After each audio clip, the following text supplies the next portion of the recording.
హైదరాబాద్ ను drugs free నగరంగా మార్చేందుకు పోలీసులు చేపట్టిన స్పెషల్ ఆపరేషన్ లో సంచలన విషయాలు వెలుగులోకి వచ్చాయి. సిటీలో ఉన్న రౌడీ షీటర్లకు డ్రగ్స్ టెస్టులు చేస్తే షాకింగ్ విషయం తెలిసింది. 75% మంది రౌడీ షీటర్లు డ్రగ్స్ కు బానిసైనట్లు తేలింది. 239 మందికి డ్రగ్స్ పరీక్షలు నిర్వహిస్తే 190 మందికి పాజిటివ్ వచ్చింది. ఒక్క పాత బస్తీలోనే 96 మందిలో 83 మందికి పాజిటివ్ గా వచ్చింది. హైదరాబాద్ ను డ్రగ్స్ ఫ్రీ నగరంగా మార్చేందుకు కసరత్తు చేస్తున్నారు పోలీసులు. నగరంలో ఇప్పటికే ఎక్కడికక్కడ దాడులు చేస్తున్నారు. ఈ క్రమంలోనే రౌడీ షీటర్లపై ప్రత్యేకంగా దృష్టి సారించారు. నగర వ్యాప్తంగా వివిధ పోలీస్ స్టేషన్ల పరిధిలో ఉన్న 1300 మంది రౌడీ షీటర్లను పోలీసులు గుర్తించారు. వీరి కదలికలపై నిఘా ఉంచిన పోలీసులు వాళ్ళందరినీ ఒకే చోట చేర్చి కౌన్సిలింగ్ ఇవ్వడంతో పాటు డ్రగ్స్ పరీక్షలు నిర్వహిస్తే ఈ షాకింగ్ విషయం బయటకొచ్చింది. గాంధీ ఆసుపత్రిలో 70 మందికి పరీక్షలు నిర్వహించగా 44 మందికి పాజిటివ్, 26 మందికి నెగిటివ్ వచ్చింది. ఉస్మానియా ఆసుపత్రిలో 80 మందికి పరీక్షలు చేయగా 59 మందికి పాజిటివ్, 21 మందికి నెగిటివ్. ఎర్రగడ్డ మానసిక ఆసుపత్రిలో 89కి పరీక్షలు చేయగా 86 మందికి పాజిటివ్, 3కి నెగిటివ్ వచ్చింది. వీరిలో ఎక్కువ మంది గంజాయికి అలవాటు పడినట్లు పోలీసులు గుర్తించారు. హత్యలు, గొడవలు, బెదిరింపులు ఇవన్నీ రౌడీ షీటర్లు మత్తులోనే చేస్తున్నారని పోలీసులు ఒక అంచనాకొచ్చారు. క్రిమినల్ మైండ్ కి అలవాటు పడిన రౌడీలు మత్తు పదార్థాలకు బానిసైనట్లు పోలీసులు తేల్చారు. వారి మైండ్ సెట్ ఎలా మార్చాలి, గంజాయి డ్రగ్స్ ఎక్కడి నుంచి వస్తున్నాయి, నెట్వర్క్ ఎలా కట్ చేయాలి అనే దానిపై పోలీసులు దృష్టి సారించారు. ఇదే అంశానికి సంబంధించి మరిన్ని అప్డేట్స్ అందించడానికి మా స్పెషల్ కరెస్పాండెంట్ జ్యోతి అందుబాటులో ఉన్నారు. జ్యోతి, ప్రస్తుతం పోలీసులు హైదరాబాద్ డ్రగ్స్ ఫ్రీ నగరంగా మార్చేందుకు ఇంకా ముందు ఏం చేయబోతున్నారు? ప్రస్తుతం పాజిటివ్ వచ్చిన వాళ్ళ పరిస్థితి ఏంటి? నగరంలో ఇటీవలి కాలంలో రౌడీ షీటర్ల ఆగడాలు రోజు రోజుకు మితిమీరిపోతూ ఉన్నాయి. ఈ నేపథ్యంలో దీన్ని సీరియస్గా తీసుకున్నటువంటి హైదరాబాద్ సిటీ పోలీసులు మాదక ద్రవ్యాల మత్తులోనే అంటే పట్టపగలే హత్యలు చేయడం కానీ, బెదిరింపులకు పాల్పడడం, గొడవలకు దిగడం లాంటి ఘటనలన్నింటినీ కూడా సీరియస్గా తీసుకొని ఎవరైతే ఈ రౌడీ షీటర్లందరినీ కూడా డ్రగ్ సంబంధించినటువంటి టెస్టులు నిర్వహించడం జరిగింది. అందులో భాగంగా పోలీసులు సైతం కూడా షాక్కి గురైనటువంటి పరిస్థితి.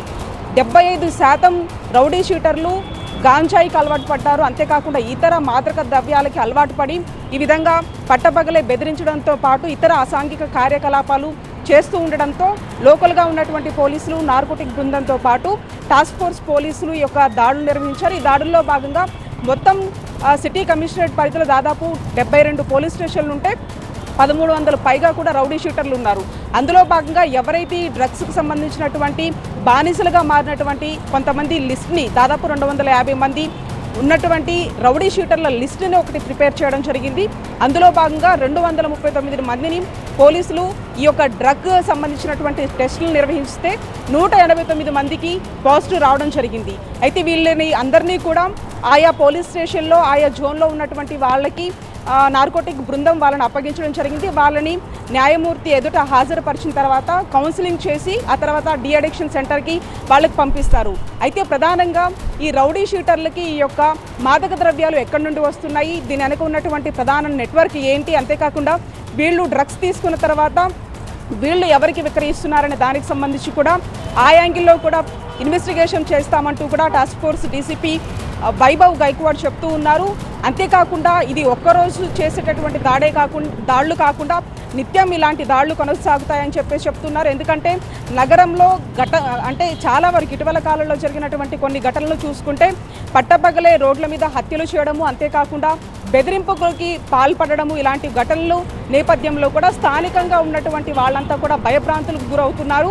ఇప్పటికే ఆయా పోలీస్ స్టేషన్లో ప్రధానంగా సౌత్ జోన్ లాంటి పరిసర ప్రాంతాల్లో కూడా రౌడీ షూటర్లకి నిత్యం ఇలాంటి కౌన్సిలింగ్లు చేస్తూనే ఉంటారు. ఆ కౌన్సిలర్లో భాగంగా కూడా చెప్పిన వినకపోవడంతో కూడా వీళ్ళు మొత్తంగా ఈ యొక్క మాదక ద్రవ్యాలకి బానిసలుగా మారి ఇష్టానుసారంగా బిహేవ్ చేస్తున్నారన్న ఒక నేపథ్యంలో దీన్ని సీరియస్గా తీసుకున్నటువంటి సిటీ పోలీసులు ఈ యొక్క దాడులు నిర్వహించడం జరిగింది. అందులో భాగంగా ఖైరతాబాద్ జోన్కి సంబంధించినటువంటి వాటిలో పట్టుబడినటువంటి డ్రగ్స్ పాజిటివ్ వచ్చినటువంటి వాళ్ళని ఉస్మానియా హాస్పిటల్తో పాటు సికింద్రాబాద్ జోన్ పరిధిలో ఉన్నటువంటి వాళ్ళకి గాంధీ హాస్పిటల్లో, అంతేకాకుండా ఎర్రగడ్డ హాస్పిటల్లో కూడా వాళ్ళకి డ్రగ్స్ సంబంధించినటువంటి పరీక్షలకి అక్కడ తరలించడం జరిగింది. అయితే అత్యధికంగా కూడా ఎర్రగడ్డ హాస్పిటల్కి తరలించినటువంటి ఈ రౌడీ షూటర్లలో 89 మందికి టెస్టులు నిర్వహిస్తే 86 మందికి డ్రగ్స్ పాజిటివ్ రావడం జరిగింది.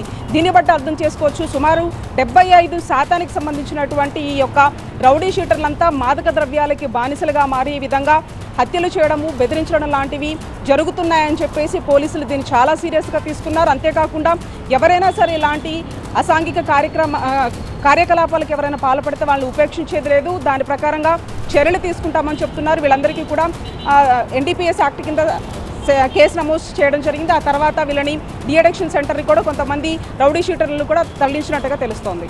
Right, thanks for the updates Jyothi.